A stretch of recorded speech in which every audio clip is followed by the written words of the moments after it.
Breaking news, former Baltimore Mayor Catherine Pugh has been sentenced to 3 years in prison. Now, the judge just handing down that decision. And we have team coverage here, this special coverage of the former mayor's sentencing this morning. We've been hearing a lot. We have a team of reporters all over the place. There are several who are inside the courtroom, several outside. Rachel Aragon has been live tweeting throughout this process and hearing what the former mayor said inside the courtroom as she asked for forgiveness, apologizing, asking for mercy from God and from the judge. And then she had 5 people speak on her behalf as well, which we had heard beforehand was going to be the situation. The prosecutor going through meticulously saying all these charges and the weight of it there. Then we also heard from her defense attorney, who also was stating facts similar to the 13-minute video that was released last night, almost exactly through that. Prosecutor at one point even going after that video that we saw earlier today, pointing out the video that was released should not have been released, and why are we doing this?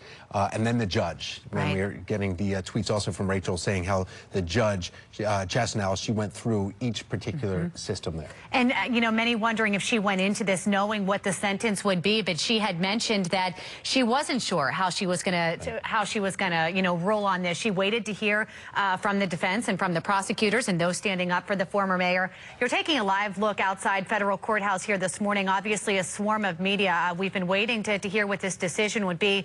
This has been 11 months in the making. It was 11 months ago that all of this came down when we first heard of this. March of last year that news broke about that $100,000 payment from the University of Maryland Medical Center system.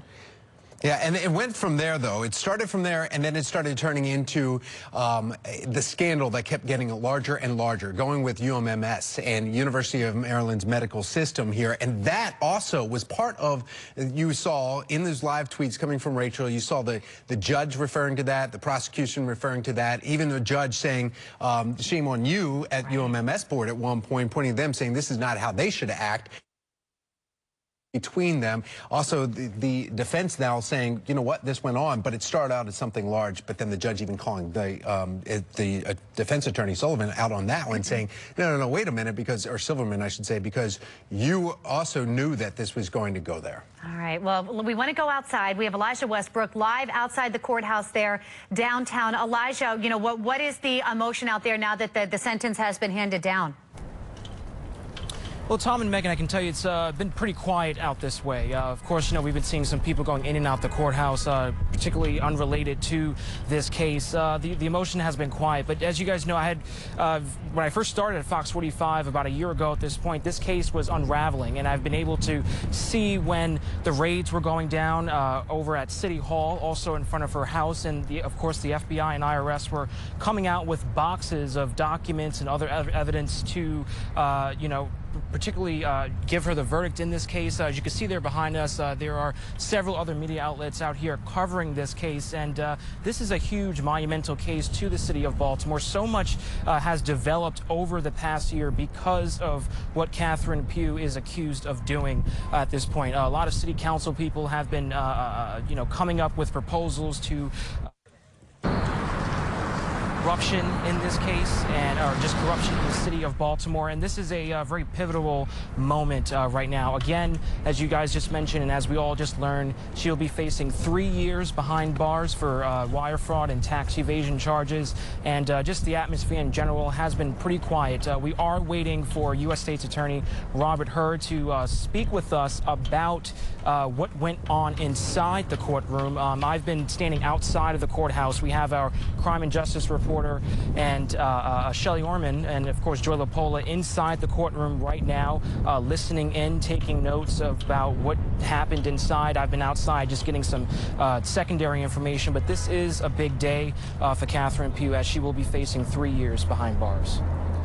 All right, and Elijah, we know that you were just mentioning Shelley Orman inside. We have Joy LaPola in there as well, and Rachel Aragon all inside. And they've been relaying, because of the way the court systems are set up there, sending out that information to you two here. So we're hearing 3 years prison, 3 years probation is the final sentence here for Mayor Catherine Pugh, former mayor here in Baltimore City. And we're talking, though, also about what was unfolding in there, those that stood up for her, the letters that came in earlier. And then, Elijah, did you see anybody, former Mayor Kurt Schmoke, also we just found out this morning, also testified on her behalf in court for her character? That's absolutely right. We're hearing there were about 5 or more people who have testified inside the courtroom. Catherine Pugh herself, she also got up and spoke, and she said that she's very disappointed about what she has done. Just based off of, some of the tweets that Rachel Aragon has been putting out through our Fox Baltimore account. She has been saying that Pugh is just upset about what she's done. Her attorney really summarized arguments that Pugh is now left without a home, no money. She doesn't have a spouse or any children to fall back on. Of course, she is almost 70 years old at this point. We have heard from other people inside the courtroom as well, just really testifying in her defense that Catherine Pugh is a good person. Let's take a look at some of the things that she's done in the past for the African-American community, for the things that she's done for the city, also just crime-related things. So these were things that were used in her defense to try and lessen the sentence. We all knew that federal prosecutors were pushing for that nearly 5-year sentence, and we're now learning that it has been taken to about 3 years at this point. And also Catherine Pugh's defense attorneys have been pushing for just a year and a day. So much has transpired just in the past, couple hours at this point. Elijah, we're still waiting to find out. Is she given some time before then she has to report back to the federal prison? And where she would be reporting? That's unclear at this point. Of course, like I said, we have a crime and justice reporter, Joy LaPola, inside the courthouse right now. We have Shelley Orman inside as well, and they can better attest to that. But we are unclear at this point, at least from my stance, whether, she'll have time to, gather her things and maybe, figure things out, business-wise before she can go, to jail. But that is unclear at this point. We'll wait to see. It looks as though there is some media now filing out. We are waiting on our Joy LaPola, who was sitting inside for all of this, to get some of those questions answered as to whether she would be able to go home and get her affairs in order, or if she would be reporting right away. In the meantime, we look at what is next for her, and actually there's our Rachel Aragon coming out of the courthouse as well. So this will be a good tell for us to hear exactly some of those questions we're still waiting to get answers to. Again, for those of you joining right now, what we know right now is a 3-year sentence for former Mayor Catherine Pugh, 3 years probation. She will serve that in federal prison. Again, where that will be may have been answered in the courtroom just a few moments ago. We're waiting for our team of reporters to have the opportunity to tell us. Obviously, no cell phones, no cameras allowed inside that court. And as soon as they do come out, it looks like we will have an announcement here from Prosecutor Robert Hers, believed to be stepping up to that bank of microphones that is just off the camera right here. And if you are just tuning in, Catherine Pugh, Mayor Catherine Pugh, former mayor of Baltimore, was looking at 1 year, 1 day from her team, her defense team, asking the judge, and that's Judge Chastinaldo is the one that was presiding, asking for 1 year, 1 day. She ended up giving her 3 years, and then 3-year probation here. And we will find out exactly what this means. She went through, kind of listened through it. And we've been talking about this all morning long, though, with various people, and we've been talking with different experts around the area. We have a political analyst on the phone right now. We have John Deedy joining us. John, good morning. Thanks for joining us. Glad to join you. So, John, obviously we now have the sentence. Are you surprised by this? And do you think that this is really making an example of her, or could it have been stiffer? I wasn't surprised by the sentence. I thought it would be that hard because this was a federal crime. This wasn't a state crime where in a state court system everybody knows everybody. Federal courts are really outside of a lot of state interference in things and relationships. And I think even though a lot of political leaders wrote letters and lobbied in favor of, giving Catherine Pugh a lighter sentence, federal courts like to make examples of people. They sent Martha Stewart to prison. So that they don't discriminate against who they'll send. And actually, they like to send famous and prominent people to prison to discourage people from not doing this type of stuff. And, that's a great question, John. And we spoke with you about that same thing this morning. Do you think that 3-year sentence is enough to maybe sway someone else in politics from doing those same things? I think it's a pretty good sentence and a good persuader not to do stuff, mainly because she had a really good reputation till this thing happened. And in spite of all these letters from all these community leaders, and most political people you would talk to always had something nice to say about Catherine Pugh. So when you have someone who has a positive personality, positive relationship with a lot of community leaders, and all of a sudden she gets a 3-year sentence, it really sends a message that basically the federal government's not going to play. They are willing to send you to jail. John, real quick, too, we were also talking about the video that was released last night, the timing of that earlier this morning. And do you think that made any kind of a play here in the decision at all, either pro or con, according to Judge Chastanow, who said this is the worst time for the city of Baltimore to be dealing with this? I don't think the video helped. If the judge saw it ahead of time, I would probably think that he had the reaction of most people. When they saw it, they cringed. When I first saw that video, it was a cross between a hostage video and a car crash. It was just really weren't buying awful. it. All right. Well, John Dede, we'll probably be talking with you a little bit more here. I know our team of reporters now being able to come outside and answer some of our questions. In fact, one of the reporters that was inside was Rachel Ergon. She was tweeting all morning about this as soon as that unfolded. We want to go to her now. Rachel, what is your perspective now, sitting in the courtroom, hearing as the judge went through everything right there and trying? I know that you were very active trying to pass along that information from Twitter here, but what was that like sitting in there, hearing the way she was going? Did you think she was going to go and throw the full book, the full 57 months at one point? Yeah, Tom, that's right. So we first heard from prosecutors, then we heard, of course, from the defense and from Pugh herself and from several supporters. And really, to summarize, the judge at the end concluded right before handing down that sentence. She says this was not, a mental time lapse on Pugh's part. She said, really, this was evolved over time. This was somewhat calculated over a year span, if not more. And she goes, she wanted to point that out, the judge, before handing down that sentence. She did also note, though, she was surprised, and she used the word surprised, to hear how many people did come to Pugh's defense about her character, about how she's helped children. Of course, we heard from 5 different people, both neighbors and former prosecutors, come to Pugh's defense. And it was noted by the judge, though, several times that, she did not have a history prior to this, a criminal history. It was also noted, though, by her defense, by Pugh's attorney, several times about her age and her health. And they said, the attorney said, this really should be a factor in her sentencing. She's turning 70 actually next week, in fact. So they asked for leniency. They said, she's got no kids, no spouse to fall on. She's already went through almost a year of public shame. That alone in itself has been a psychological toll on Catherine Pugh. But again, the defense pushing the fact about her age and really all she's been through in the last year of public shame. Rachel, have you heard anything about when she will be taken into custody, when that sentence will begin? So far we have not heard that yet. I know it will be decided in the next maybe minutes or so, or hours. But again, Pugh, we can hear her in the courtroom fighting back tears throughout most of the time she was speaking. She did apologize numerously, asking at the very end for mercy and leniency from the judge and from her family and friends, and of course apologizing to the city. But something I want to mention that Tom has mentioned throughout the morning is we still didn't really hear from Pugh as to why she did what she did. She says she's apologizing and really just disgraced and feels bad about being in the courtroom today, but we never really heard again why she did what she did. The FBI and Assistant Special Agent in Charge George Murphy, M-U-R-P-H-Y, with IRS Criminal Investigations. And standing with them will be, I think, some of the agents and probably the AUSAs. Okay? In about 1 minute, you said? Yeah, they should be right out. I was the warm-up.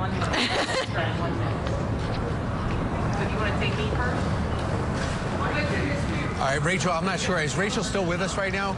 Do we still have Rachel? Okay. Well, as you just heard, Rachel was just talking about what she heard in court and the way that she was seeing. Now, Rachel was in an overflow room, and so she could not see the judge, who also is in her 70s, as we were looking up here, too. And she could not see former Mayor Catherine Pugh either as she was giving her testimony. She could hear it, though. And that's why she was allowed to use her cell phone at that particular time and be able to tweet that out. But that's because she couldn't see anything that was going on. Which is interesting. Rachel had mentioned in some of her tweets that the former mayor was holding back tears at one point. So, evoking some emotion right there. Again, we're staying live on this shot right here outside of federal court. We are expecting a news conference to begin here shortly. We are hearing that Rachel's standing by there as well. Rachel, what are you hearing about, what we're expecting to hear in this conference? I'm sorry, what am I hearing? Megan, I'm sorry, what was that? Oh, Rachel, we were wondering, you know, what you're hearing about this news conference. Who's going to be coming out here? We heard an IRS criminal investigators will be speaking. We were expecting prosecutors possibly to be saying something as well. Are you hearing anything on that end? I think we see Robert Hur, obviously, as well. Seem to be having some problems with Rachel. Let's listen in to exactly what the prosecutor here, U.S. Attorney, is saying.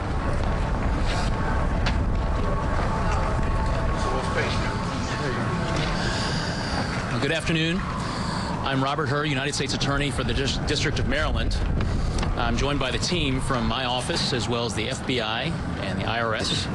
You're going to be hearing from Assistant Special Agent in Charge Alfred Watson with the FBI, as well as George Murphy with the IRS after my remarks. Happy to take questions as well. This morning was a sad occasion. Holding public office is a rare privilege and an opportunity to serve the community and get things done that help our community. And unfortunately, the type of fraud and public corruption that Ms. Pugh committed and was sentenced to 3 years in federal prison for today undermines everyone's faith in government and what government can do for the people. And this is a tragedy, and it's the last thing that our city needs, especially during the difficult circumstances that we face together. Ms. Pugh's lawyer made a number of remarks, including asking where the victims were in the courtroom today. And he focused on corporate entities like UMMS. But what he didn't acknowledge was that the victims in a case like this that involve a severe betrayal of the public trust over a course of years has a lot of victims. And those victims are all of us, the people in the city of Baltimore, the taxpayers who expect, and they should expect, and they should demand integrity on the part of the officials whom they put in office and expect to serve them and put the city's interests above their own. This was a complicated investigation that took real diligence and hard work to unravel. And for that, I'm very grateful to the team at the IRS and the FBI and the gifted staff and prosecutors in my office who made this possible. At this time, you'll hear from Alfred Watson with the FBI. My name is Alfred Watson. With Assistant Special Agent in charge with the FBI Baltimore Field Office. This investigation was more than just about the Healthy Holly books. This investigation was about a story of greed, a story of lying, a story of deceit. Simply put, this defendant attempted to scam the city and the taxpayers, and that's never acceptable under any circumstances. This story was also about the fraud that she committed by lying to the taxpayers, by trying to conceal her actions, and the sentence today represents the seriousness of which we take that. I want to thank the special agents of the FBI. I want to thank the special agents of the IRS CID. I also want to thank the forensic accountant and all others who assisted in this matter. Their tireless efforts, I saw firsthand. I know that the city should have hope that the commitment that we have to cracking down on corruption, no matter who does it, no matter where it is, no matter how complicated the case, that we are committed to that because the city should expect it, the city deserves it. Thank you. Mr. Murphy? Good afternoon. I'm George Murphy. I'm Assistant Special Agent in charge with IRS Criminal Investigation. Rather than support the city of Baltimore, which she was elected, former Mayor Catherine Pugh chose a path of greed and corruption. She conspired with others to defraud the United States government and betrayed the people which elected her to office. Today, Catherine Pugh was handed the consequences of her actions. Public officials must abide by the laws. This should serve as a reminder to the public that everyone must pay their taxes. Today, IRS criminal investigation will continue to play an essential role in public corruption, as our expertise is following the money. Today, I proudly stand with our law enforcement partners applaud their efforts, and know that we will continue to follow these types of corruption and criminal investigations. Thank you. Happy to take your questions at this time. Was the University of Maryland medical system, any of its executives, ever the focus of any part of this federal investigation? Yeah, I'm not in a position to be able to answer that question at this time, Jane, but rest assured that when federal agents undertake investigations of this type, they're extraordinarily thorough, and the public should be assured that when we come across evidence of wrongdoing, we will follow the facts wherever it will lead, no matter where it leads, without fear or favor. Does this mark the end of this case? Yeah, I can't comment on that right now, Jane, but again, I want to assure the public that we are always on the lookout for information of wrongdoing, particularly public corruption and fraud. And if you are in possession of such information, I encourage you to reach out to the federal authorities, including the FBI and the IRS. And you can be sure that we're going to continue to do what we are committed to do, which is to ensure public integrity. What's the message that's being sent by this actual sentence? Obviously, you asked for more time. You only got 3 years. What's the message? Well, as you say, the former Mayor Pugh was sentenced to 3 years in federal prison. And it is correct that my office asked for a longer term of years. I have enormous respect for Judge Chasnow, and hers is a difficult task. She had to weigh every single factor that came into play here, and I'm confident that she considered everything that she needed to do under the law. So I stand by my office's recommendation, but a moment ago you characterized the sentence as just 3 years in federal prison. I do not view it that way. That is a sentence within the advisory guidelines range, and it should serve as a strong message, and I hope a deterrent to anyone in public life who is thinking about using their public office for personal gain and allowing greed to overcome their sworn duty to serve the interests of the public. This was not a light sentence in my view, and it should not be regarded as such. Satisfied with the sentence? Again, I have enormous respect for Judge Chasnow. She is a very careful, thoughtful, and diligent jurist, and it's clear that she put a lot of thought into this matter. We did ask for a longer term of years. We believe that that was a just sentence in this case. But again, I believe that this sentence does accomplish one of the means of sentencing, or the purposes of sentencing, which is this is a serious offense. Judge Chasnow said it very eloquently in the courtroom that these were serious offenses that occurred over the course of years and did serious damage to the public trust.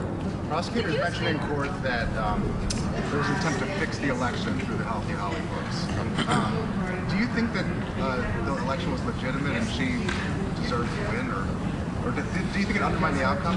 Yeah, I'm not going to comment or answer that question at this time.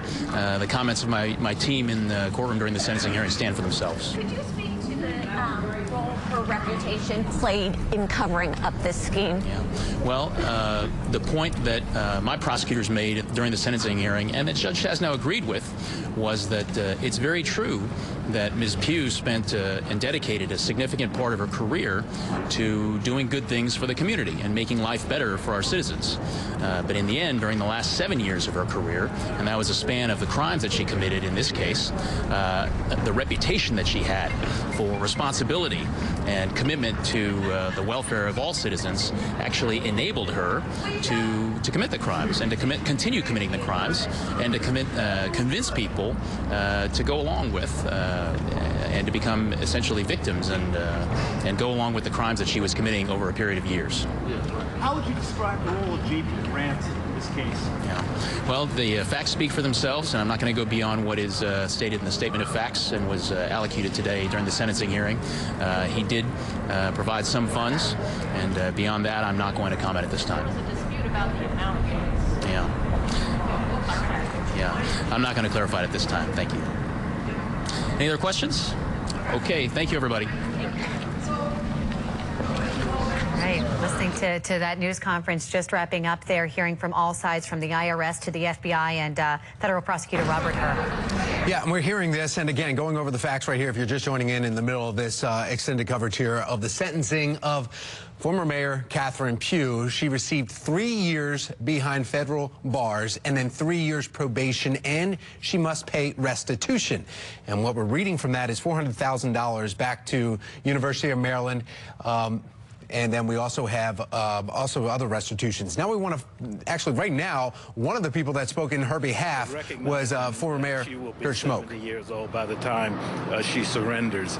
That has an impact on sentencing. So as I said, I think probably a little less than 50% of that sentence will be served. In talking to Catherine, though, have you seen yourself, Yeah, I went over to see her and a couple of weeks ago, and it was hard for her to complete a full sentence without crying. Are you concerned about her well-being when she enters? I think that the judge will probably make sure she goes to an appropriate facility that gives some support. And now that there's some certainty about her sentence, I think she can start looking to the future, and that'll probably help her mental condition. The judge mentioned or invoked like what this day means for Baltimore and the seriousness of what she did and what it means for the city. What do you think this means for Baltimore? The whole series of incidents were a real body blow to the body politic. I mean, the city, it was a very serious matter for the entire city. But I think that we can get on to the prospect of healing now, look to the future. But Catherine Pugh never underestimated how serious this was, not only to her, but to the citizens of Baltimore. But Sue, the judge did say, I mean, no one's more familiar with the problems that Baltimore has than you. You saw it through some very dark times as well. And this judge said, look, she used her reputation. That's right. And really did serious harm to this city. So do you, again, walking out of here at 3 years, do you think that's fair? Well, no, I mean, given all the things that the judge had to consider, I mean, the range, she could have gone up to almost 5 years, I guess, and she balanced a lot of things that Catherine did. But the point that the U.S. Attorney's Office made about how shocking this is was appropriate. It is a shock not only to her career, but a shock to our system here. So, but 3 years, I wouldn't underestimate that. I wouldn't want to spend an hour in jail. So 3 years, I recognize, is a pretty tough sentence. Can you just one last time touch upon your last visit with Catherine? Yeah, I went to see her at the request of a friend of hers, and I went over to her house and just wanted to try to find out exactly how she was feeling. But in talking to her, she could almost not get through an entire sentence without crying. So I knew that meant that there were some very significant problems. But I think that she's better now, that there's some certainty as to what's going to happen over the next few years. Okay. Thank you so much. Thank you.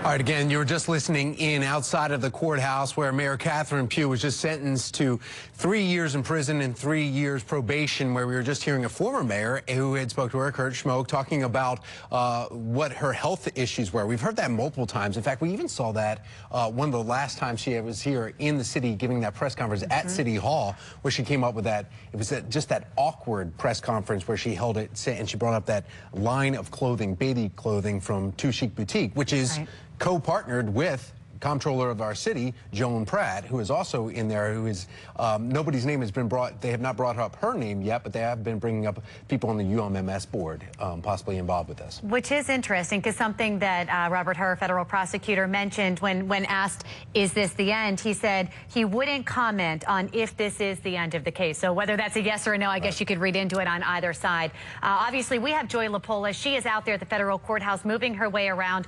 She was actually inside. We're going to be checking in with her in just a little bit, but something that we heard former Mayor Schmoke make mention of is that she is not going to jail immediately. So we're hoping to check in with Joy on exactly when she is expected to report, but it does not look as though she's, you know, going off there at this point.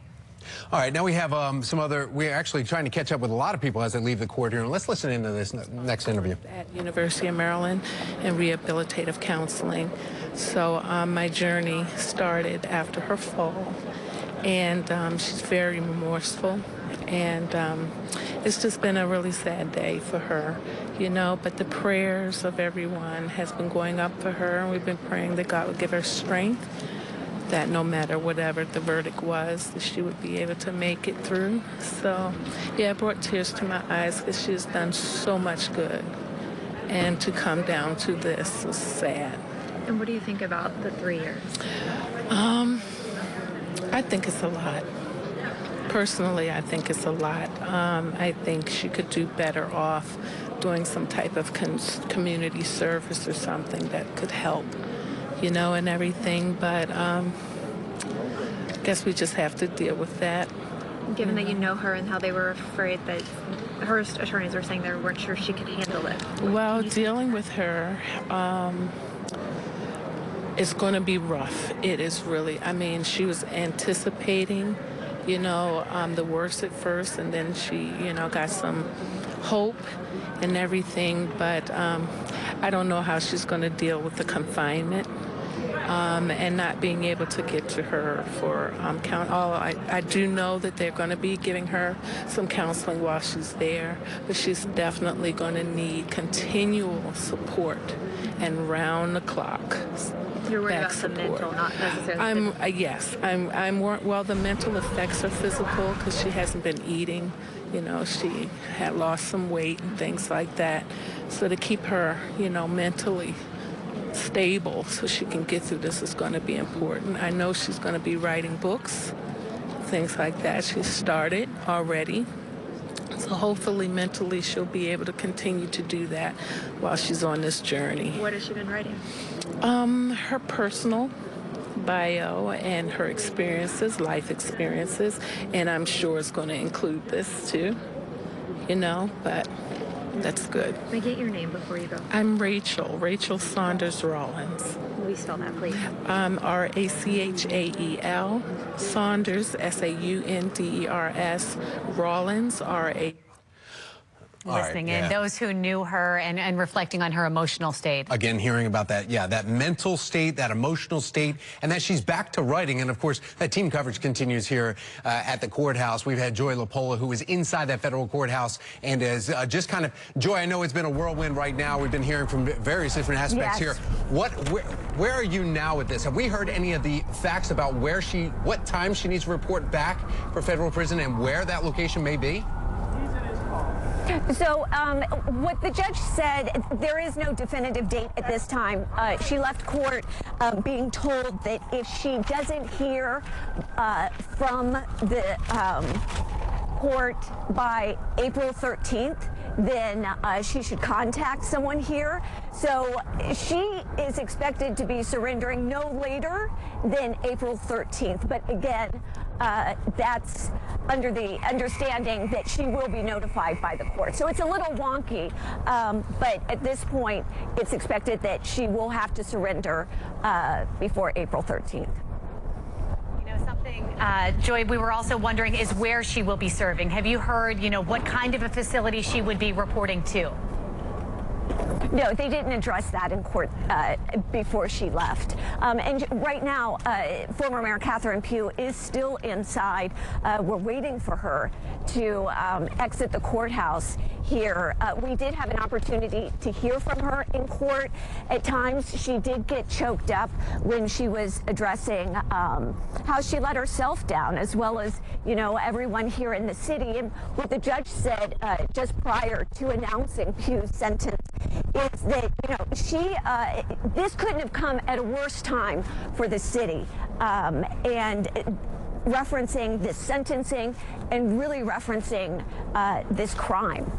Joy, let's talk about the video that was released, because as we were sitting back here getting the Twitter feeds coming through, it almost seemed like it was the prosecutors went after that video, and then the defense basically went down exactly what we saw in that video, and that the mood from the mayor was apologetic, but still did not address why she did it, when she chose to go over that line.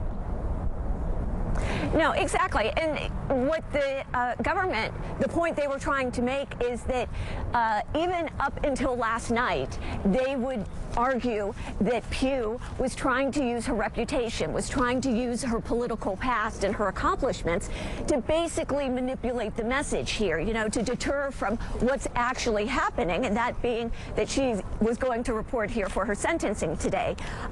We heard from her defense team say, well, you know, this was pretty much a victimless crime, which you heard from Maryland's U.S. Attorney just a short time ago, Robert Hur, saying, you know, we're all victims of what she did, because when you consider that she was on the clock, being paid by taxpayer dollars, most of the time these acts were being committed while she was at work. So it was interesting to hear in court the two sides basically describe this video, but again, the point of the government was it was just another attempt to manipulate the narrative.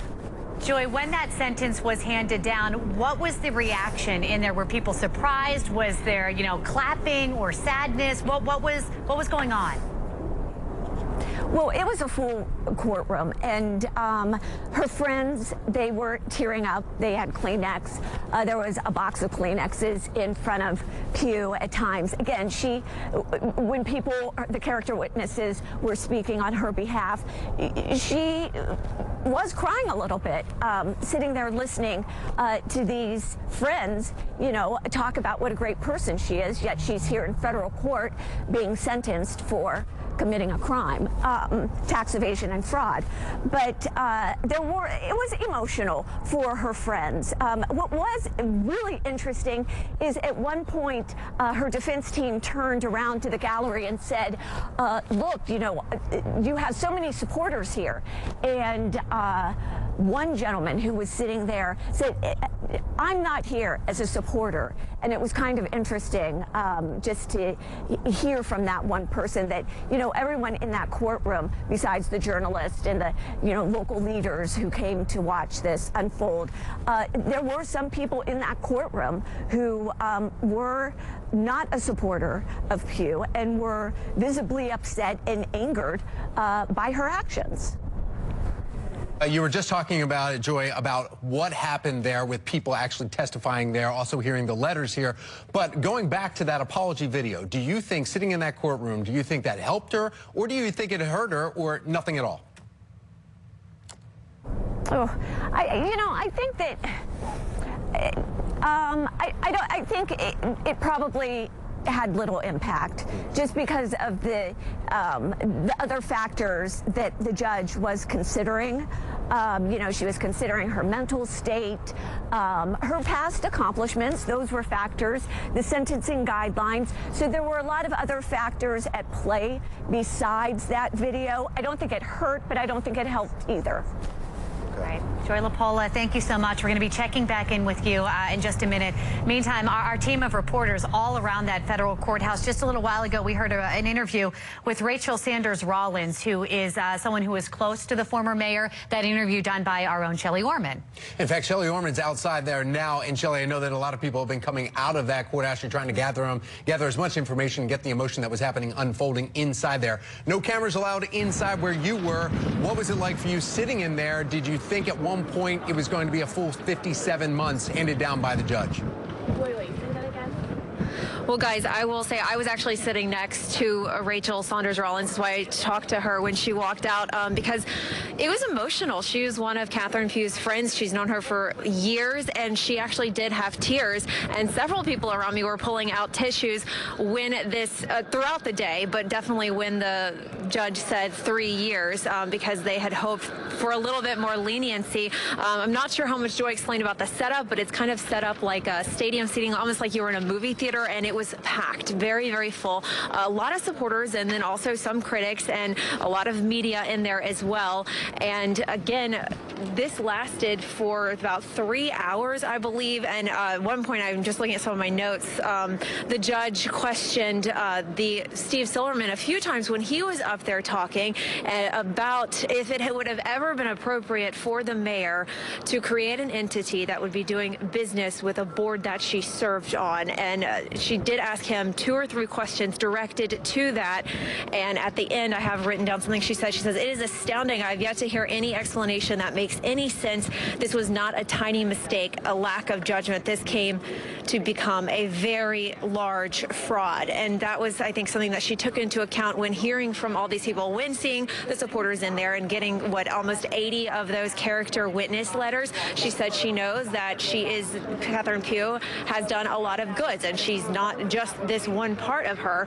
What the state was saying, became 7 years of her life, but she was taking it all into account and some of those actions over the last 7 years. We heard a lot from the defense saying that they were asking for that 1 year and that 1 day, and the judge saying because they did that, 12 months equals 12 months served, but 12 months and 1 day, you could get out a little earlier, that if there is some good behavior and other things factored in there. So she was saying that she thought that the state, their 57 months didn't quite fit, but then this 3 years she thought was appropriate. She thought that 1 year, 1 day was too lenient. That was not enough for, she said, the impact it had on Catherine Pugh, but also the impact that this has had on the city. We also talked to the former mayor, Kurt Schmoke, when he came out. We asked him what he thought, because he was one of 5 people that went up and that testified on her behalf, that was a witness talking about Catherine Pugh, and he said he thought that was fair. He said you can't ignore the impact that this has had on the city. He also said he does not think that she will serve all 3 years. He said he thinks maybe about half of that. That was just his opinion right there. But we are out here. There were quite a few people in there, quite a few people who were supporting Catherine and came here today to support Catherine Pugh.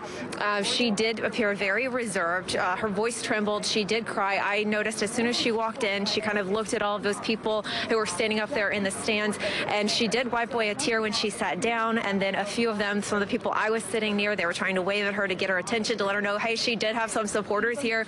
She kind of gave them a slight wave. She was sitting there, and a lot of the times she either had her head resting in her hand like this, or she had her hands clasped in front of her face as she sat there listening. But when some of the 5 people came up and spoke to the judge, addressing the judge on her behalf, she did get very emotional. So we're going to try to be talking to some more people as they come out of the courthouse, and we'll keep you guys updated from here at federal court. Back to you right now. Shelley, one thing that was interesting, when you spoke with Rachel, this whole scandal surrounds the Healthy Holly books. And when you spoke to her good friend Rachel and you asked her what Mayor Pugh, former Mayor Pugh, has been up to, she said she's been writing books. Did she elaborate more on that? Did that come as a surprise? It was certainly something that caught our attention here, thinking the irony of all of that. My ears definitely perked up when I heard that, and I asked her, I said, what is she writing about? And she said her life, her biography, and some of what she is going through right now, this procedure. She said today she's going to be writing about that. And yes, that is, the irony of that can't be missed, can it? But that is something that my ears perked up when I heard that too. And that was something she said that she's most concerned about, some of her physical, her mental well-being. And she said that there's been days where she couldn't get a sentence out when she came over to talk to her. She wasn't eating, and I think she was saying she's been writing books as kind of a form of therapy to help her through this. Megan? Shelley, thank you. And just to go back, you understand her mental state, but you hear from, U.S. state's attorneys who are saying she undermined everyone's faith in government. Right. And those are the reasons why she's facing a penalty of 3 years. And where we are right now, the timing of it, we heard that as well from it. And in fact, we have political analyst John Deeney, who was in here this morning, actually talking about this before the sentence. Listening here, John, you heard the sentence come down, 3 years prison, 3 years probation, but it's the timing. We are in a mayoral race right now. And we have done, Fox 45 has done extensive research, though, on the candidates that are now running here, too. One of them leading the pack in some of the polls is former Mayor Sheila Dixon, who also has gone through some issues. We heard tax evasion from some other city leaders here, too. What does this do when you're looking at the political climate now of Baltimore City? This really does not help Baltimore City. And in many ways, the situation with Catherine Pugh, especially today, doesn't help Sheila Dixon, because it'll remind people of Sheila Dixon's situation, her having to resign. And I think that this is why the recent poll that was done by Patrick Gonzalez shows that Sheila Dixon's in the lead with a solid 20%, but that's her ceiling. But the next three candidates are all non-Baltimore city government people. You have T.J. Smith, who's really rising the polls. You have Mary Washington, and you have Dhruv Garajan. And then the two bottom candidates are the incumbents in office, which is Brandon Scott and Jack Young. So maybe this is a way for some voters in that middle to say, you know what, a new broom sweeps clean. John, you know, you've been studying politics for years. Is this a fork in the road for Baltimore? Is a sentence of 3 years in federal prison enough to keep people on the right track and to keep voters with those who are going to do right? I would love to say it's a fork in the road and everyone's going to learn their lesson. The problem is that people are always tempted. And in the situation Catherine Pugh was in, it was easy to get lured into a culture of corruption. I mean, will people learn their lesson if Sheila Dixon is elected mayor? I mean, Ron White, the famous comedian, uses the expression, you can't fix stupid. And if the residents are going to elect Sheila Dixon as mayor, it's clear the residents haven't learned a lesson, and if they think the culture of corruption is okay, and if you just say redemption, redemption, redemption, without acknowledging you were guilty of something, the lesson doesn't take hold. John, though, we've had a lot of we've had town halls where we see a lot of these mayoral candidates coming out. One of them, a former prosecutor here, Dhruv Garajan. Going back to what you said about Sheila Dixon, she has constantly defended herself on that, saying that, you know what, you need to give me a second chance. I paid for what I've done wrong, and I've gone back. And that, I think, has helped her, though, with those polls here, because people are saying, okay, she's answering them honestly, and she's saying, look, I've made mistakes. I've paid for those. Let's move on. We do it all the time in Baltimore for people, so we should be doing it as well. Do you think that resonates then with some of the people that are on the fence about going, I don't know, do we need to get an outsider, or should I go with Sheila Dixon when crime was low when she was here, even if it was for a short time? I think that is an advantage for her, the fact that Baltimore is a very religious community. There are churches all over the place, and people believe in redemption. People believe in the power of forgiveness. I have a very strong faith myself, and I think people want to embrace someone who has acknowledged they did wrong and are seeking forgiveness in some form or another. And I think that's very important for people in general. But I think that for the city of Baltimore, I think there's a lot of residents that really want something different, mainly because you've had 3 mayors in a row with a lot of problems. Stephanie Rawlings-Blake during the Baltimore riots. Obviously, we're referencing Catherine Pugh all day long, and Sheila Dixon. The advantage is that, everyone talks about when Sheila Dixon crime was low, but that was also in an era where everyone thought zero tolerance was the way to go as far as policing. It's interesting to see what does happen from here. We've been talking about ethics bills in Baltimore City Council to strengthen, that 5-member board and make them look into the finances a little deeper.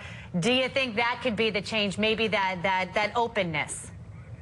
I think that would be a good idea. Brandon Scott's had a lot of really good ideas. John, we're going to have to cut you off here just a second. This is actually Mayor Catherine Pugh is walking out of the courthouse right now. She's being surrounded right now by reporters. She may actually speak.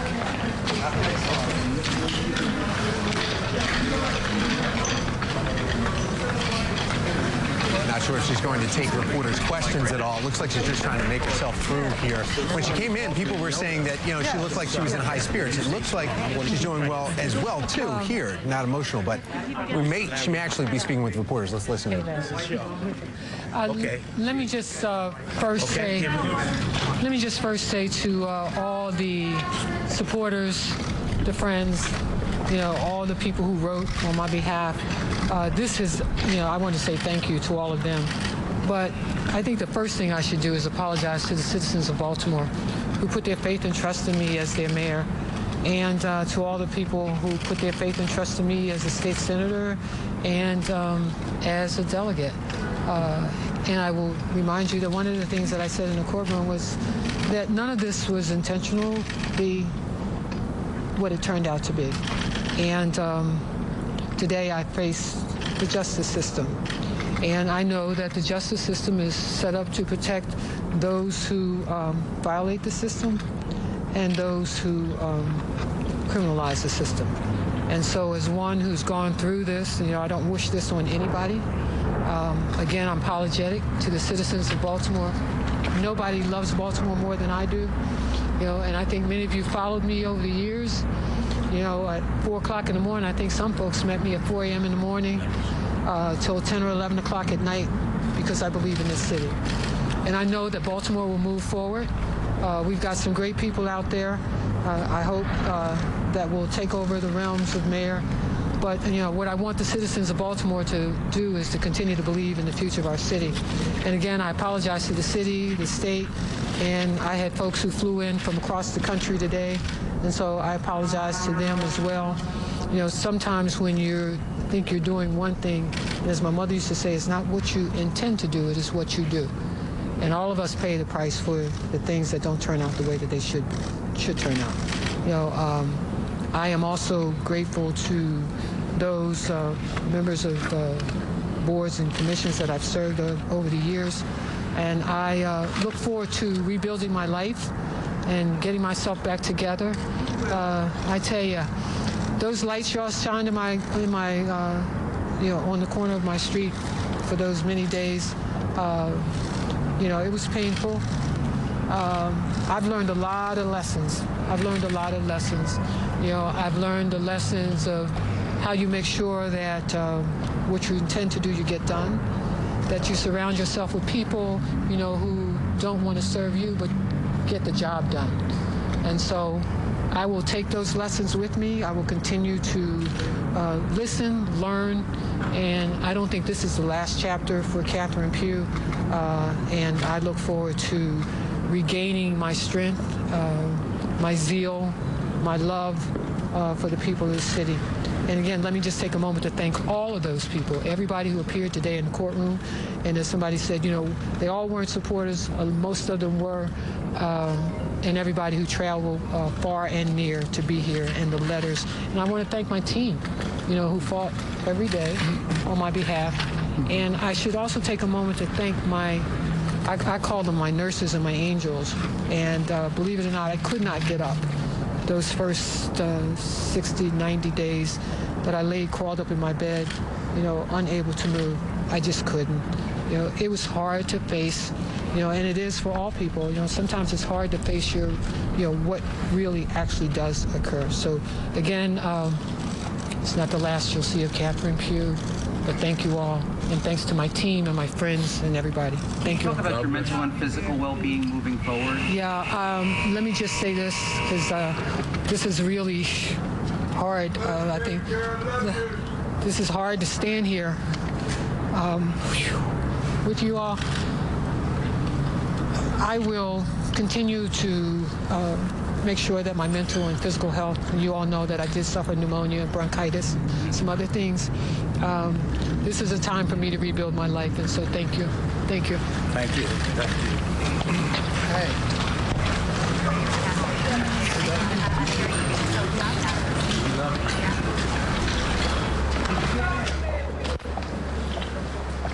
Former Mayor Catherine Pugh speaking to media after being sentenced to 3 years in federal prison, 3 years probation, appearing to get choked up there, saying no one loves this city more than I do. Quite the contrast from what we heard, FBI leaders saying that she scammed the city, and hearing from federal prosecutors saying that the victims are the taxpayers. It still doesn't seem like she's taking the responsibility, though. From what we keep hearing, from what we see in the video, from what the Judge Chasnow was also saying in court here, Catherine Pugh, you hear her saying that at one point she was quoting her mother, certain things don't turn out the way they should turn out. 7 years investigation going through here, and she said, yeah, I tried, but it just didn't turn out the way it should. There was a lot of fraud that was proven in court here, too. Getting 3 years in prison, 3 years probation, and it seems like, you know what, it was just, I guess, the way that she was standing right there. First emotion is like she just, oh, well, it looks like it was just the circumstances. You know what Catherine was... Pugh's going to be back. What was interesting, amidst all of this, all of the corruption that has happened, the people that were hurt in all of this, it was interesting to hear her make mention of the camera, the TV lights shining in her windows, as though that was the hard part of all of this. Wait, I think she's talking again. Can we hear her still now? That I'll evaluate and take a look at, but more importantly, I said in the courtroom, I was taught to be honest. I came from parents who taught us right from wrong. I know the 10 Commandments. And, my dad's favorite saying was, dot your I's and cross your T's. And I'll dot my I's and cross my T's. All right, talk to you later. Thank you. All right, again, hearing from the mayor, I know the 10 Commandments. She's going back to Bible, out. and she has This Little Light of Mine. She was singing biblical songs. Also, when there was, from the riots, we heard that going back in that video, that 13-minute video released there. Also, still again, you heard from... And we continue to interview people right now, so let's listen and find out what Shelley Orman is finding out now. I'm sorry? Did you hear that line? Was not the line. I couldn't hear you. She's saying, will it be appealed? Right. Will it be appealed? No. Will you talk about just what it took for her to do this today? No, I can't. I can't speak for her. Okay. I really can't. I appreciate it, though. Thank you. All right, little information being revealed right there. We're just trying to, our team of reporters getting as much information as we can around there. Something that's interesting that came from the mayor, former mayor, she walked out of the federal courthouse saying none of this was intentional. Good. Some interesting things. Apologizing to the critics. Again, we're watching her get in. That was Pugh's attorney that we just heard from right there, Mr. White. Obviously not giving too much information as what might happen from here. No appeal. They think that. And actually, Shelley's recapping right here. I don't know if she can hear us, but we might be able to check in with Shelley here momentarily. I can hear you. Yes, I can hear you, Megan. Hey, Shelley. So we just heard you talking a little bit. What did you hear from Pugh's attorney there?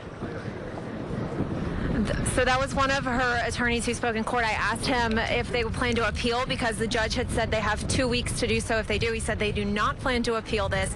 And I asked what did they think of that 3-year sentence because, again, they had asked for something much more lenient, and he said that they think it's fair. He said that he thinks the judge took into account everything that they heard today from the character witnesses, everything that they heard about how this has affected the mayor, and he said that they think that that 36-month sentence is fair.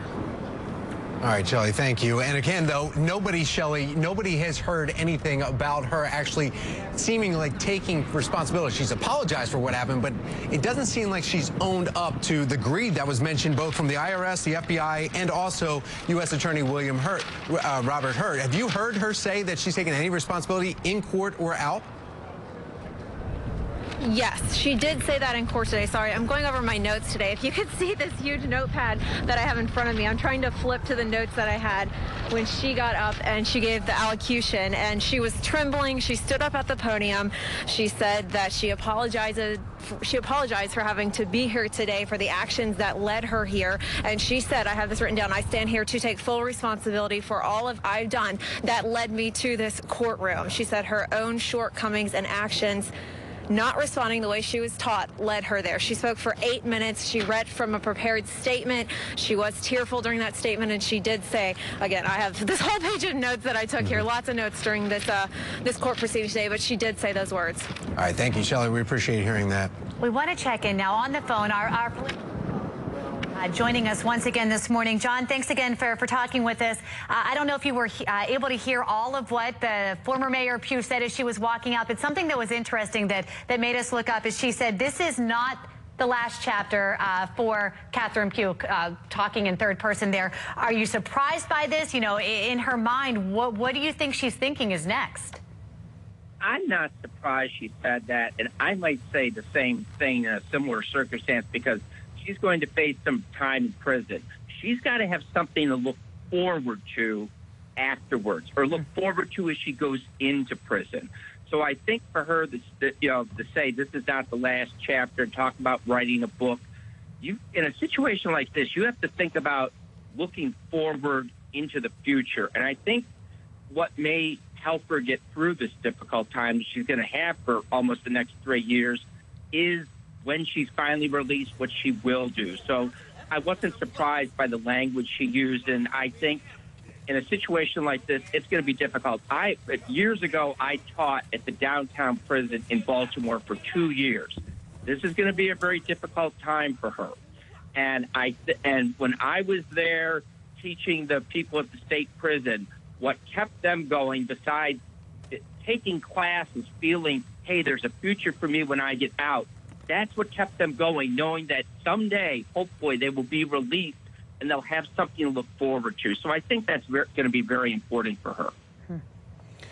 All right, John, so we were talking earlier before she came out of the courthouse, we were talking about what this does politically here, because while this is a criminal investigation and criminal ruling here, the politics here in Baltimore, the city has been very vulnerable. It's we've got open wounds here just recently, what's going on from the police department, also hearing on IRS in tax evasions from Darryl D'Souza just getting out. We also have some other delegates, city delegate Cheryl Glenn, that will be facing some sentences too. When you're looking at all this and you're seeing this and the commotion that's going around the federal courthouse, what does this do for the future of Baltimore, and what do you think we need to hear from our next leader of Baltimore? I think really the future of Baltimore is going to be decided the day of the primary when a new mayor is elected, and it's going to be a situation who is elected, what type of person it's going to be, and is it going to be a message of moving forward? I think that's going to be very important for the future of the city, and that's why it would not surprise me to see perhaps the new mayor being someone who is maybe outside of the political realm a little bit more, or someone not connected to some of these things that have gone on in the past. And I think that for Baltimore, this is going to be very important because it has suffered so much, starting with the riots and a variety of other things, and all this culture of corruption that really is permeating the city. And I really think that the next few weeks is going to set the tone for the future of what the city can be. You know, John, what's interesting, here we are looking to the future, and there's still a question of whether this past is going to be coming with us. Something that Robert Hur mentioned was he wouldn't comment on if this is the end of the case. There's been questions as to whether business partners of Pugh's will possibly face something in the future. Is this over in your mind? Because I think if she had other people to give up, I think this would have been delayed a lot longer, just like with the Michael Flynn situation. It got delayed a lot because he was giving more and more information. And I think maybe saying that lets people know in a way, hey, we're still looking out. So anyone who is an associate of Catherine Pugh who may think they were involved in something or who were, it gives them a little bit of a pause to think, I could be next. Interesting. Yeah. Well, John, earlier we were talking about what this is doing in the recent Gonzalez poll. You had those numbers in front of you earlier today when I was talking with you this morning on Fox 45 Morning News. What does this do? And does it change now? Does this change the dynamic, as you were mentioning, of what was going on? Does it change the way that they are now stumping on this campaign trail? Do you see those? We have them up right now. Sheila Dixon at 17%, 15% tied three-way with T.J. Smith, through Vignarajah, and Mary Washington. We've got Brandon Scott at 11 and Mayor Young at 9. This is the Fox 45 Gonzalez mayoral poll here that was just released. Does it change any dynamic there? I think we could see a little bit of change in the dynamic, mainly with those three middle candidates at about 15%, just because of the fact that they will be seen as more of a new and fresher face. And as I had mentioned before, when you have the city council president and the current mayor at a combined 20%, that's a big warning sign and a big flag. And I would be very concerned when you have two people who are seen as incumbents who have been around for a little bit, not really polling as well. And, of course, part of the problem is there's too many candidates. And Sheila Dixon's number, I really think her ceiling is about 20%. It's interesting, these numbers. Again, this is our exclusive Fox 45 News Gonzalez mayoral poll. These numbers just out here this week. John, do you think that there's going to be, rotation week by week with these numbers? I think not only it could be week by week, it could almost be day by day. Right now, T.J. Smith's doing really well, and he hasn't started a television advertising campaign yet. And so is Mary Washington's also doing well, and she hasn't been on TV with ads. You get on TV to define the race. And, Through Vignarajah got on TV late last year, and it bumped him up really well. And then he had the problem with being pulled over by the police and asking the body camera, the video, to be turned off. That's right. And all the other things that were associated with that. And I think that really this race is going to change a lot over the next few weeks. And it wouldn't surprise me in a month from now seeing a similar poll, maybe one candidate starting to spike a little bit as voters start to settle who they want. All right, political analyst John Deedy, thank you so much for your input here and been listening to us here and joining us from this morning, even through as this, as what we just heard from the federal courthouse handed down for Catherine Pugh. We have our own Joy LaPola. She's again at the federal courthouse. She was inside when the sentence was handed down. Joy, what's the atmosphere out there now? What's going on? We just saw the former mayor drive off a little while ago.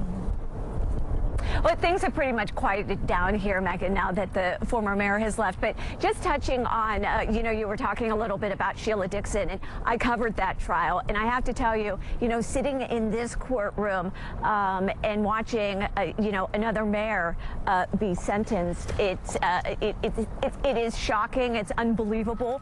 I think that obviously this case is far more serious than the case that was filed against former Mayor Sheila Dixon. But again, it makes you wonder, you know, is a 3-year sentence long enough to deter this type of action by, you know, public servants who are elected by voters, believing that they have their best interest in mind. So I just wanted to touch on that. And I don't know if you've talked at all about restitution and forfeiture. You know, she is expected to pay about $411,000 in restitution. And when they were in court trying to figure out a possible payment plan, Steve Silverman, Pugh's attorney, said, you know, there is nothing. She doesn't have anything left to give up. She's given up all of her finances or financial means to cover the forfeiture because she's going to lose her house. That was addressed in court. And there's going to be hundreds of thousands of dollars above and beyond that sale that she will be expected to pay the government. Joe LaPola, bringing up that good point, also talking about what we've talked about here at local levels too, is garnished wages come back in for those that are just being released from jail and prison and then have to have that as a convict trying to get a job to be able to pay for it. So now the former mayor is stuck in that same situation apparently. All right, our live team coverage continues. Now we've got Elijah Westbrook. He's standing outside the federal courthouse as well. Elijah. Yeah, well, Tom and Megan, you know, what's interesting, we've been out here, as you know, we're part of the morning crew. We've been out here since 4 o'clock this morning, and to see the way the day has unraveled from the minute that Catherine Pugh walked into the courthouse, she appeared to be very stoic, very calm natured, and then to hear what was going on inside the courtroom, and then ultimately when she walked out, just to see that raw emotion was certainly something to see. I'll go back to my point that I was making earlier, that almost a year to this date, when I started working here at Fox 45 is when things started unraveling with Catherine Pugh and the things that she's been accused of. You know, I was actually at City Hall the day when the FBI and IRS raided the building, raided her office specifically, gathering documents and evidence for this case. And of course, we didn't find out until, you know, at least a couple months after that, that the FBI had been, you know, investigating this years prior. So this has been an interesting year, to say the least, you know, at least for the city of Baltimore. And the question I'm sure that a lot of us have is ultimately what ends up happening next at this point. And of course, we were talking about our Fox 45 Mayoral Gonzalez poll and, you know, how the numbers have been fluctuating. But I think the question is what happens at this point next? Where does the city stand at this point, and how can we ultimately move forward? You're bringing up a great point there, talking about the time that you've been here at Fox 45 in this 1 year. We also go back to Robert Hur, U.S. Attorney, who said, we've been investigating this for 7 years. This has been going on for 7 years. What sparked it 7 years ago, and then the cover-up since then is what he's saying. And in this press release that we just were handed here, he says, Catherine Pugh betrayed the public trust for her personal gain and now faces 3 in federal prison where there is no parole ever. Interesting. And, you know, Tom, that brings us to, Elijah, thank you. That brings us just to take you back to the look at the fall of former Mayor Catherine Pugh. We mentioned this has all been in a year. It was 11 months ago that this started in the public. Right. You know, obviously investigating much longer. It was March of last year that the news broke about that $100,000 payment from the University of Maryland Medical System. Yeah, and then 4 days later, Pugh stepped down from the board and then returned that money. Then March 28th, remember, Pugh held that bizarre news conference showing off her Healthy Holly clothing line. April 1st, Pugh announcing her leave of absence. Then on April 25th, the FBI raided her home along with City Hall and other locations. And it was that raid, it was that fallout from it that ultimately led to Pugh resigning. That was May 2nd. Pugh's indictment became public November 20th, and then she pled guilty to 4 of the 11 counts the very next day. Now, former Mayor Pugh's Healthy Holly book series made roughly $804,000. It's a lot of money. A lot of people wondering where that all came from. We're highlighting it here for you. This is a recap of where that money trail went. The University of Maryland Medical System paid $500,000. The Associated Black Charities receiving $90,000 from other groups to pay for books. Kaiser Permanente paid $114,000, and Grant Capital Management donated $100,000. Just to recap what got us to this point here today. And then hearing 3 years in prison, 3 years probation. Also, one person that stood up afterwards who is heavily invested in this investigation was Alfred Watson. He's with the FBI, the Baltimore division of the FBI. He just releasing this statement. The defendant's scheme to cheat the taxpayers of Baltimore was as bold and as brazen, and today's sentence shows that punishment for those actions is swift and severe. And something he made mention when he gave that news conference was this was more than just the books, not just about Healthy Holly. He said this was, quote, a story of greed. And now we see that final chapter of what happens from here. Again, 3 years in federal prison. And the greed that she was talking about that now leaves her with nothing and then facing 3 years in prison and then having to rebuild that. Well, that is all from our special coverage of this breaking news with Mayor Catherine Pugh sentenced to 3 years in prison. Tune in to Fox 45 News at 4, 5, and 6 for the latest.